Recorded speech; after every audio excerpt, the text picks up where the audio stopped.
Hi hello. ഇന്ന് ഞാൻ കുറച്ച് കാര്യങ്ങൾ കാണിച്ചു തരാം കേട്ടോ. ഇതെന്റെ വീടാട്ടോ. പണിയൊന്നും തീർന്നിട്ടില്ല, ജസ്റ്റ് വാർക്ക കഴിഞ്ഞിട്ട് ഇട്ടേക്കുന്നു, അത്രേ ഉള്ളൂ. ഇവിടെ ഞാനും മാത്രമേ ഉള്ളൂ ഇപ്പം അമ്മ പണിക്ക് പോയിക്കോണ്. ഞാൻ ഹോസ്റ്റലിലേക്ക് പോകാൻ വേണ്ടിയിട്ട് ഇറങ്ങിയ ടൈമിലാണ് ഞാൻ ഈ വീഡിയോ എടുക്കുന്നത്. അപ്പം എന്തായാലും സാധാരണ ഞാൻ ഓട്ടോയ്ക്കാണ് കടവ് വരെ പോവാറ്. അപ്പൊ ഇന്ന് ഓട്ടോയൊന്നും വിളിച്ചിട്ട് കിട്ടാത്തതുകൊണ്ട് ഞാൻ വിചാരിച്ചു നിങ്ങളെ കൂടി കാണിച്ചു തരാന്ന്. അപ്പൊ ഇതൊക്കെയാണ് ഞങ്ങളുടെ വഴി. പോണെങ്കിൽ ഇവിടുന്ന് കുറച്ചധികം ഉണ്ട് നടക്കാനായിട്ട്. നടന്ന് പിന്നെ തൂക്കുപാലം കയറി ഒരു പുഴ ക്രോസ് ചെയ്ത് അക്കരയ്ക്ക് പോയെങ്കിലാണ് ഞങ്ങൾക്ക് ബസ്സൊക്കെ ഉള്ളൂ. ഇതിലോട്ട് ബസ്സൊക്കെ വരും കേട്ടോ, പക്ഷെ ഒരു നേരെ ബസ്സുള്ളൂ. രാവിലെ 7 മണിക്ക് വരുന്ന ബസ് പിന്നെ തിരിച്ച് വൈകുന്നേരം 5 മണിക്ക് റിട്ടേൺ ഉണ്ടാവുള്ളൂ. അപ്പൊ പിന്നെയുള്ള മാർഗം എന്ന് വെച്ചിട്ടുണ്ടെങ്കിൽ ഓട്ടോയാണ് പിന്നെയുള്ള ഒരു ഗതാഗത മാർഗം ഞങ്ങൾക്ക് ഇവിടെ. അല്ലാണ്ട് നമുക്കിവിടെ ബസ്സൊന്നും ഇല്ല. ഇതാണ് ഈ കാണുന്നതാണ് പെരിയാറ് പുഴ.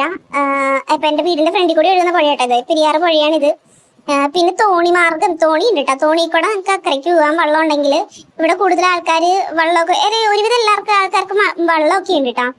ഇതാണ് കേരളത്തിലെ ഏറ്റവും നീളം കൂടിയ തൂക്കുപാലം എന്ന് പറയുന്നത്. ഈ പാലം കടന്ന് അക്കരയ്ക്ക് കയറിയിട്ടുണ്ടെങ്കിൽ പിന്നെ ബസ് റൂട്ടാണ്, എപ്പോഴും ബസ് ഉണ്ടാവും.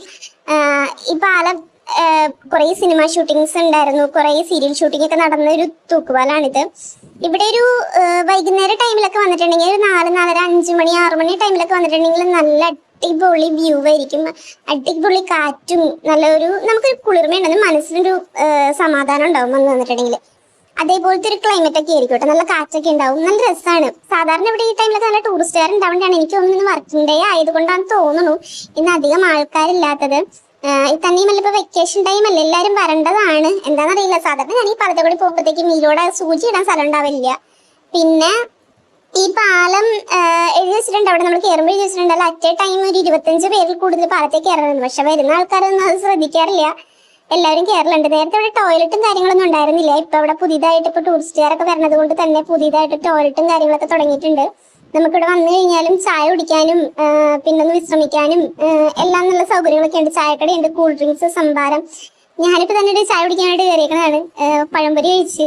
അപ്പം നമുക്കിവിടെ വന്നു കഴിഞ്ഞാൽ അടിപൊളിയാണ്. ഇതാണ് ഇഞ്ചിത്തൊട്ടി ബസ് സ്റ്റോപ്പ് എന്ന് പറയുന്നത്. കുട്ടികളൊക്കെ ആയിട്ട് വരുന്നത് നല്ലതാണ്, സേഫ് ആയിട്ടിരിക്കുക, അത്രയേ ഉള്ളൂ. ഇതാണ് എൻ്റെ നാട്, വളരെ മനോഹരമായിട്ടാണ്. ഞാൻ പോകാനായിട്ട് അങ്കമാലിക്ക് പോകാനായിട്ട് ഇവിടുന്ന് കോതമംഗലം കയറിയിട്ട് വേണം പോകാനായിട്ട്. അപ്പോൾ കോതമംഗലം ബസ് വന്നിട്ടുണ്ട്, ഞാൻ അതിന് കയറിയേക്കാണ്. എല്ലാവർക്കും വീഡിയോ കണ്ടിട്ട് ഇഷ്ടപ്പെട്ടിട്ടുണ്ടെങ്കിൽ ലൈക്ക് ചെയ്യുക, ഷെയർ ചെയ്യുക, സബ്സ്ക്രൈബ് ചെയ്യുക. Okay, by.